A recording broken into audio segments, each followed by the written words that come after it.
All right, so yeah, like I said, we're going to go through, look at all the different types of factoring we've done, kind of out through your high school career. All right, there's going to be lots of different ones, probably rules that you maybe not have remembered right off the top of your head, but just make sure we hit them. So, basically, the first simplest type of factoring you can do is factor out into GCF. Okay? So in this case, you want to take out any common factors. I look at the first example here, 18x to the third plus 27x squared. I want to look at the whole numbers, what can I take out? I want to look at the variables, what can I take out? So looking at this, what can I take out of an 18 and a 27? 9. I get a 9, and then x's, I got 3 in one spot, 2 in the other. How many can I take out? 2. Yep, I got x squared. Now then, that's on the outside of the parentheses. Remember, this would be the opposite of the distributive property. So if I take 18x squared, 9x squared from 18x to the third, what am I left with? 2x plus 3. Good. Take 20 seconds to do the second one.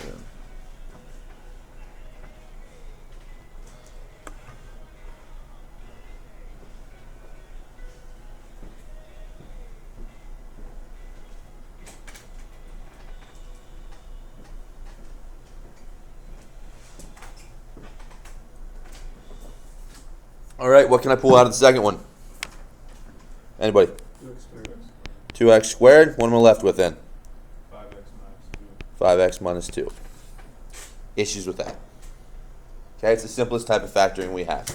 Okay, pull out a GCF and make sure you put in parentheses what is left over. All right, second type of factoring we have is factor by grouping. Factor by grouping, we use this as kind of our way to factor anything that has 4 terms. And everything we're used to is really x squared, x whole number, right? The standard trinomial. This would be for a 4-term polynomial. We have something starting with x cubed. Because you look at this right away, if I see anything higher than an x squared, I start thinking, okay, can I factor out a GCF? Looking at these, is there any GCF with the x's especially? No, because the last term doesn't have an x. So now I'm stuck in a higher level than a squared. So now I have to start thinking other options. Other options would be factor by grouping. So factor by grouping, you want to split the expression, then factor out the GCF in the beginning and in the second part. You get 2 sets of parentheses the same. That's your first factor. And then what I call all your leftovers is your second factor.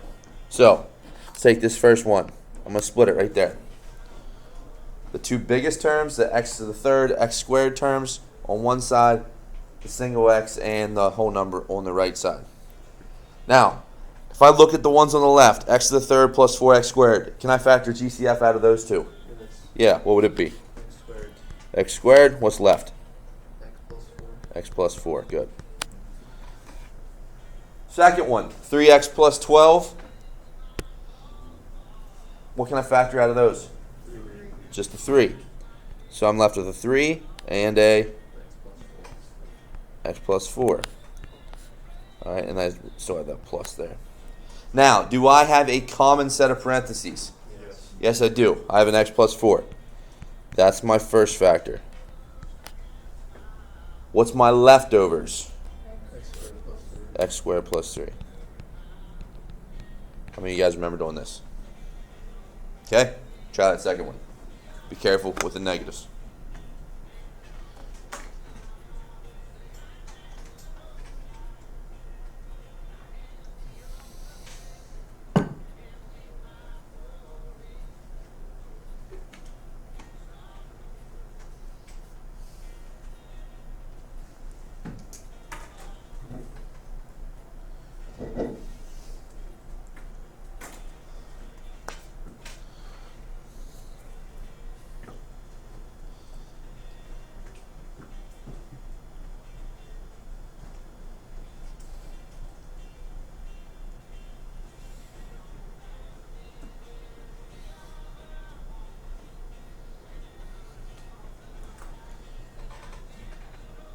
Give me a thumbs up if you're done. Okay, Hauck, what'd you get? X plus 5, x squared minus 2.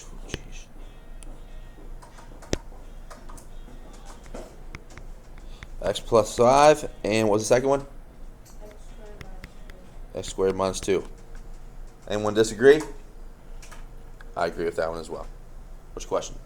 If you had x squared minus 1 on the right side, would you want us to factor it further? Like, if this was minus 1, and it was like difference of 2 squares? Yeah. Yes. Yes. Okay. All right. Any other questions? All right. So, factor out GCF, factor by grouping. 2 down. Next one here, this is probably the most common type of factoring. When I say the word factoring, this is probably what comes to mind. Trinomial, factor 2 sets of parentheses, right? That's what we think of as factoring. So we're asking ourselves what multiplies for C and sums to B. And in this case, all of our x's are just going to be 1. Now, one thing I like to do is just a little reminder of sign rules. So I think this, if you have these memorized, it makes it easier for you. Now, the sign rules, I'm talking if you have a trinomial, I would call this a plus plus. All right, in the first example, that's a plus plus, that's a plus minus, plus plus, minus minus. Okay? That's how if you didn't have me before with factoring, that's one thing I do. I identify them like this. So, if I have a plus plus polynomial, my factors are going to be what? Plus plus. Okay? If I have a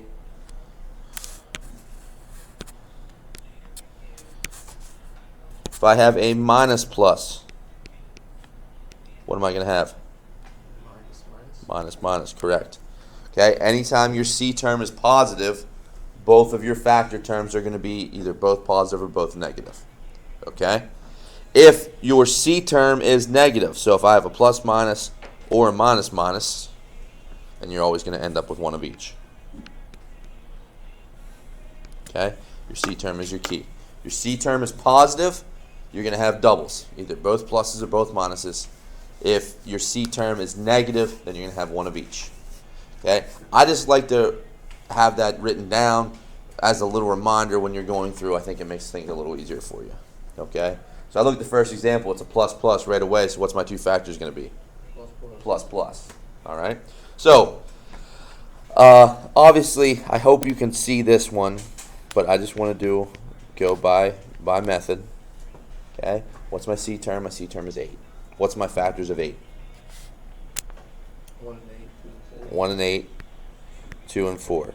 Since it is a plus plus outcome, I only have to consider positive factors. All right? 1 and 8, add them together, you get 9. 2 and 4, you get 6. Which one's my B term? 2 and 4. C, there, and there. All right, so 2 and 4. Therefore, my factors are x plus 2, x plus 4. Okay? Yes? If A is a different number, you just multiply A and C, right? And then equal. We'll do that one next.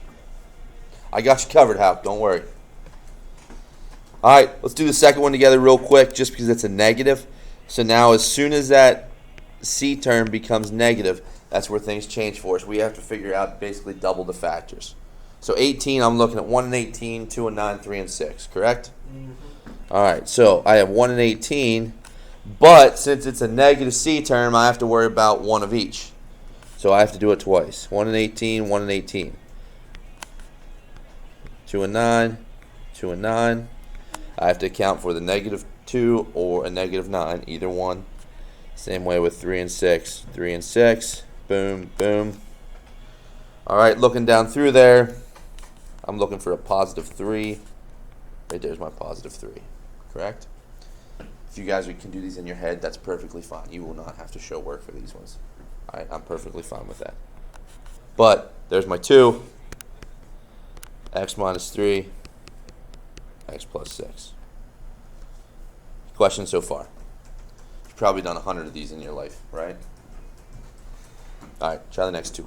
I'll give you about a minute.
Yes?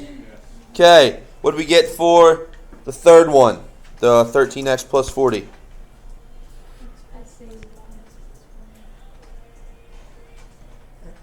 Huh? I got this. Did I write it down wrong?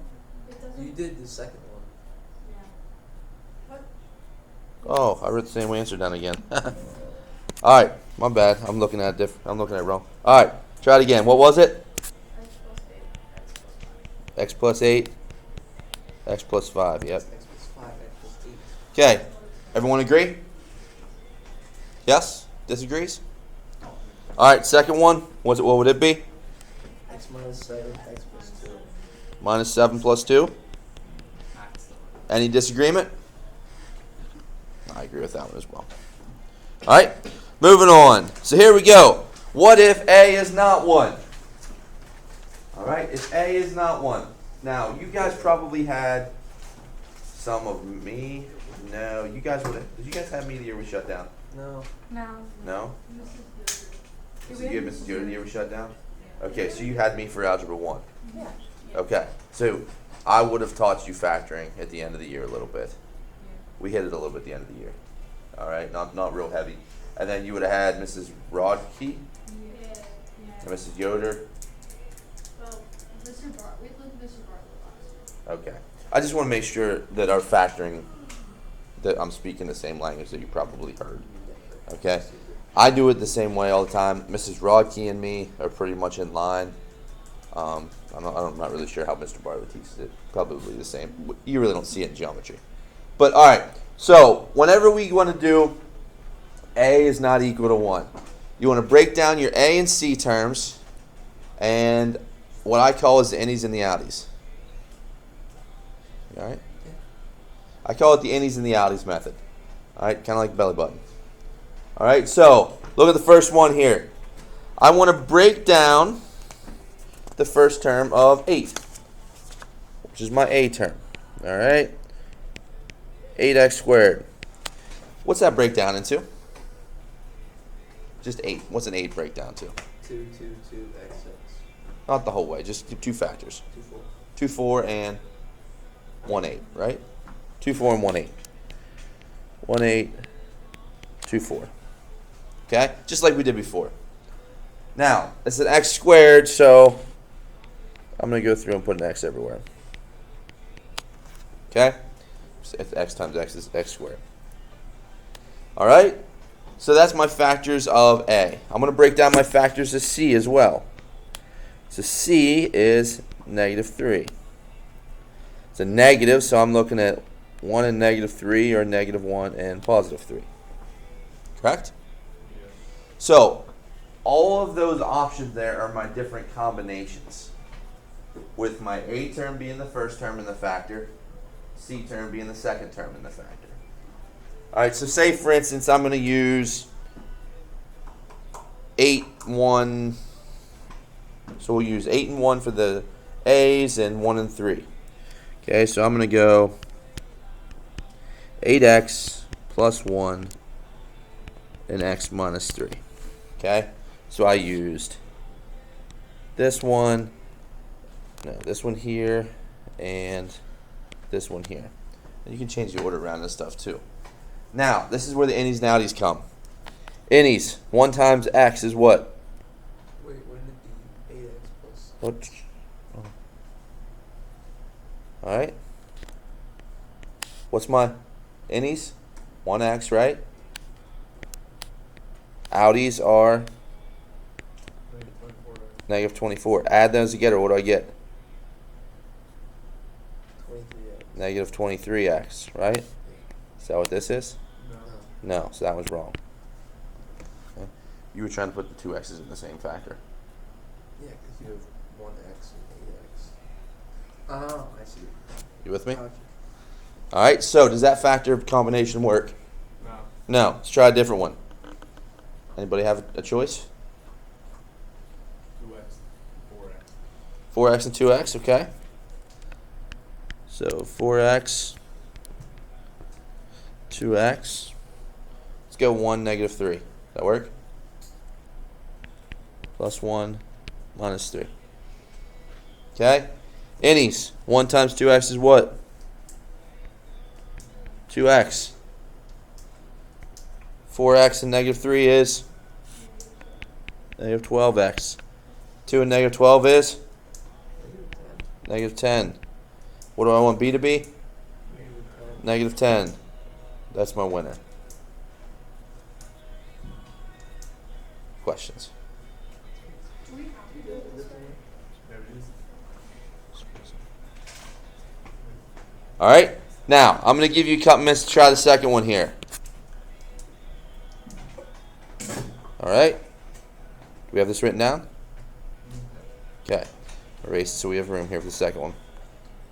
Okay. So that's the way I teach it. That's the guess and check. Go ahead and try the second one now.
So we got that last one when a is not 1. I want to do trinomials in 2 variables. Then we'll stop there for the day. I'll split the homework assignment over 2 days. And we'll just have, like, tonight's homework will just be what we did so far. All right, so trinomials in 2 variables. I don't make this harder than it has to be. So essentially, ignore the second variable and factor it like we normally would. Then put it back in the end. Okay? So I'm going to take this guy right here because I have x squared, xy, y squared. All right? One's descending, one's ascending. You with me? X is getting bigger to smaller, y is going smaller to big. So I'm just going to, in my mind, I'm going to rewrite this as 2x squared minus 7x plus 3. I'm just ignoring that second one. Okay? Just make it easier on yourself. All right? So I just rewrote it there without the y's. So I'm going to break down a. 2x squared. So I'm looking at 1x and 2x. Break down c. I have 1 and 3. -1, -3. Those are my options. Okay. I go innies and outies. I'm looking at this. I'm gonna go 2x minus 1 and x minus 3. Okay. Just want to check it real quick. Here, that's -x. Here is -6x. That gives me -7x. Is that what I want? Yeah, it's good. Now, 1 second. Right there, I'm done. I have it factored. What did I ignore at the beginning? Y. Go back through, put a y on the second term of each. Done. So it's no different than the other one, right? All right. Since I ignored that y at the beginning, I throw it back on at the end. All right, we'll stop there. You will have homework tonight. Make sure you check it.